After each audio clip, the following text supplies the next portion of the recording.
अपना Bihar news channel पर प्रसारित होने वाला है। का बातचीत हुआ है कि हम लोगों का यदि मांग पूरा नहीं हुआ तो हम लोग आगामी यूनियन का जो आगामी क्या कहते हैं इसको जो आदेश होगा उसके अनुसार हम लोग काम करेंगे। आप देख सकते हैं कि इनका कहना है कि अगर हमारी मांग पूरी नहीं की जाती है तो हम 4 दिवसीय जो धरना है उस पर बैठने को मजबूर होंगे और तमाम जो है वो मानव बल हड़ताल पर चले जाएंगे। तो ऐसे ही जो कार्य है वो बाधित हो जाएगा। मगर इन लोग की मांग है वो इन लोग का कहना है कि हमारी जो मांग है वो जायज मांग है, 7 सूत्री मांग है, वेतन को लेकर मांग है, क्योंकि हम दिन रात 24 घंटा अपने क्षेत्र में खटते हैं, उसको लेकर हम अपनी मांग कर रहे हैं। लगातार आप देख सकते हैं कि सभी लोगों में आक्रोश है और जीवन यापन को लेकर आप देख सकते हैं कि किस तरीके से 9,000 या 10,000 में कैसी स्थिति बनती है। आप सभी जान रहे हैं। कुछ और मानव बल से हम बातचीत कर, क्या नाम हुआ? राहुल जी बताइए क्या क्या बैठक में किन किन मुद्दों पर आज बातचीत हुई है? वही पेमेंट के लिए बात हुई है। तो क्या कहना है आप लोग का? अगर आप लोग की मांग अगर नहीं होती है पूरी तो आप लोग जाएंगे धरना पर? हाँ जाएंगे। आपका क्या नाम है? बताइए, आप तो युवा है। हम लोग कहना है कि हम लोग 56 मानव बल शिवहर जिला में अपना जो भी जिला है सारा आदमी कार्य करते हैं और सारा आदमी एक दूसरे को सपोर्ट में है। सबसे बड़ी बात यहाँ है कि पदाधिकारी द्वारा हम लोग को शोषण किया जाता है।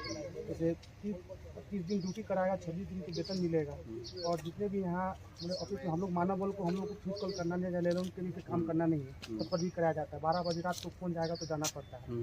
जो भी सरकारी लाइन में यहाँ आए हुए हैं वो ऑफिस पकड़े हुए हैं। किसी को बड़ा बाबू बना दिया गया है, किसी को कैश काउंटर पर बैठा दिया गया है। देखिए, बड़ा सवाल यहाँ भी है, जो ये लोग बड़ा बाबू होते हैं मलाई खाने वाले सिर्फ होते हैं, ये लाइनमैन ही सिर्फ काम करते हैं।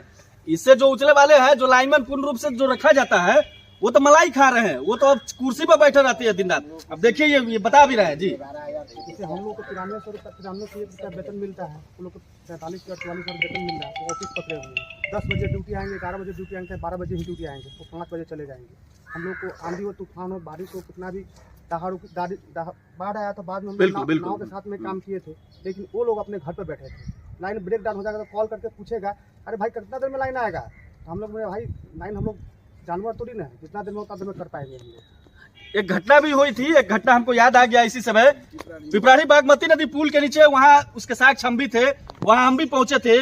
वहाँ एक मानव बल को भेजा गया, 2-3 मानव बल गए थे, यहाँ मानव बल वो मौजूद भी है।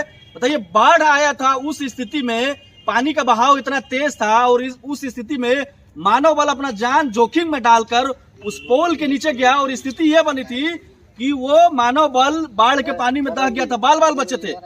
अपने परिवार के खातिर ये मानव बल लगातार अपने जान जोखिम में डालते हैं और स्थिति जो बड़े यहाँ अधिकारी होते हैं वो कुर्सी पर बैठकर एसी वाले रूम में बैठे रहते हैं, मगर यही मानव बल दिन रात अपने क्षेत्र में काम करते हैं। मगर उनके साथ आप देख सकते हैं कि किस तरीके से व्यवहार है। और 4 सूत्री मांग को लेकर आज इन्होंने बैठक की है। 1-2 और मानव बल से हम बातचीत कर लेते हैं। एक मिनट, आप देखिए, 1 मिनट। हमारे साथ एक भाई अभी हैं, श्याम बाबू जी। इनके भाई का 2 साल पहले इसी लाइन बनाने के एक्सीडेंट में इनका मतलब अच्छी हो गया, दुर्घटना में मृत्यु हो गई उनकी।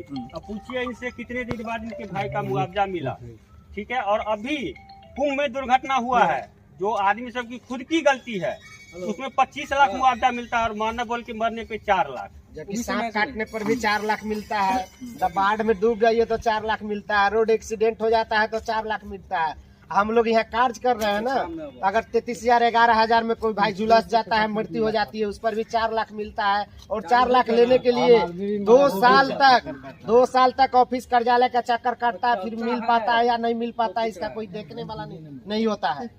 जी बिल्कुल बिल्कुल, आप देख सकते हैं। और ये जो आप देख सकते हैं, जो साथी है हमारे, ये बसैया के रहने वाले हैं और इन्हीं के भाई के साथ पिपराही में एक घटना हुआ था, जो लाइन के साथ देख लीजिए। अपने बताएंगे कि मुआवजा मिला है उनका? विभाग के थ्रू 1 रुपया नहीं मिला है। जो इंश्योरेंस था 4 लाख का, वो भी इंश्योरेंस 2 साल हम दौड़े, सीतामढ़ी, मुजफ्फरपुर, समस्तीपुर, तब जाके हमको वो मुआवजा मिला है।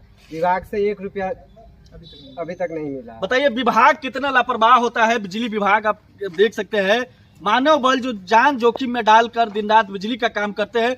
सबसे पहला तो उनके सेफ्टी का बात होना चाहिए, उनके परिवार की बातचीत होनी चाहिए, उनका इंश्योरेंस होना चाहिए कि अगर न जाने कब कोई बड़ा हादसा हो गया, अगर उनके पीछे अगर उनका परिवार है तो उन परिवार के बच्चों का क्या होगा, उनके माता पिता का क्या होगा। ये तमाम सवालात अब अधिकारियों पर भी उठते हैं।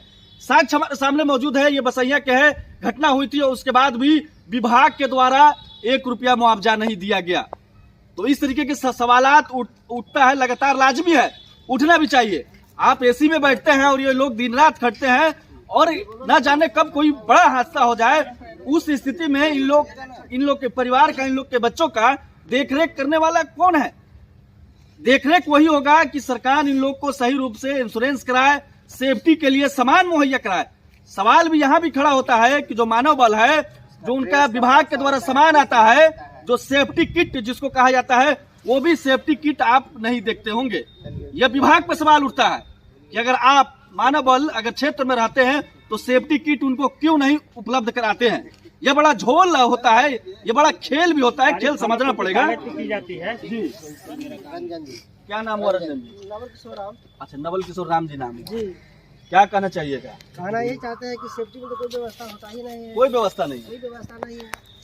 और उसमें जो है 33 हज़ार काम कीजिए, करंट आता है, जी, कोई सुविधा उसमें होता नहीं है।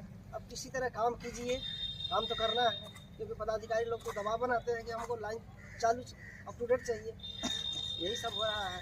देखिए, हाँ जरूर, बिल्कुल होना भी चाहिए, होना भी चाहिए। सारे मानव बल भी यहाँ मौजूद है और हम भी ये बार बार कहते हैं। और मेरा भी मानना है कि अगर मानव बल अगर अपने क्षेत्र में काम करने जाए तो बिजली विभाग उनको सेफ्टी किट उपलब्ध कराए, या अगर सेफ्टी किट अगर उपलब्ध नहीं हो पाता है तो ये भी एक बड़ा घोटाला है। आप समझ लीजिए कि सेफ्टी किट आखिर क्या हो गया, कहाँ चला गया, क्यों नहीं मानव बल को सेफ्टी किट। अगर इन मानव बल को अगर हम सेफ्टी किट उपलब्ध कराएंगे, ये क्यों नहीं पहनेंगे? जरूर पहनेंगे, मगर विभाग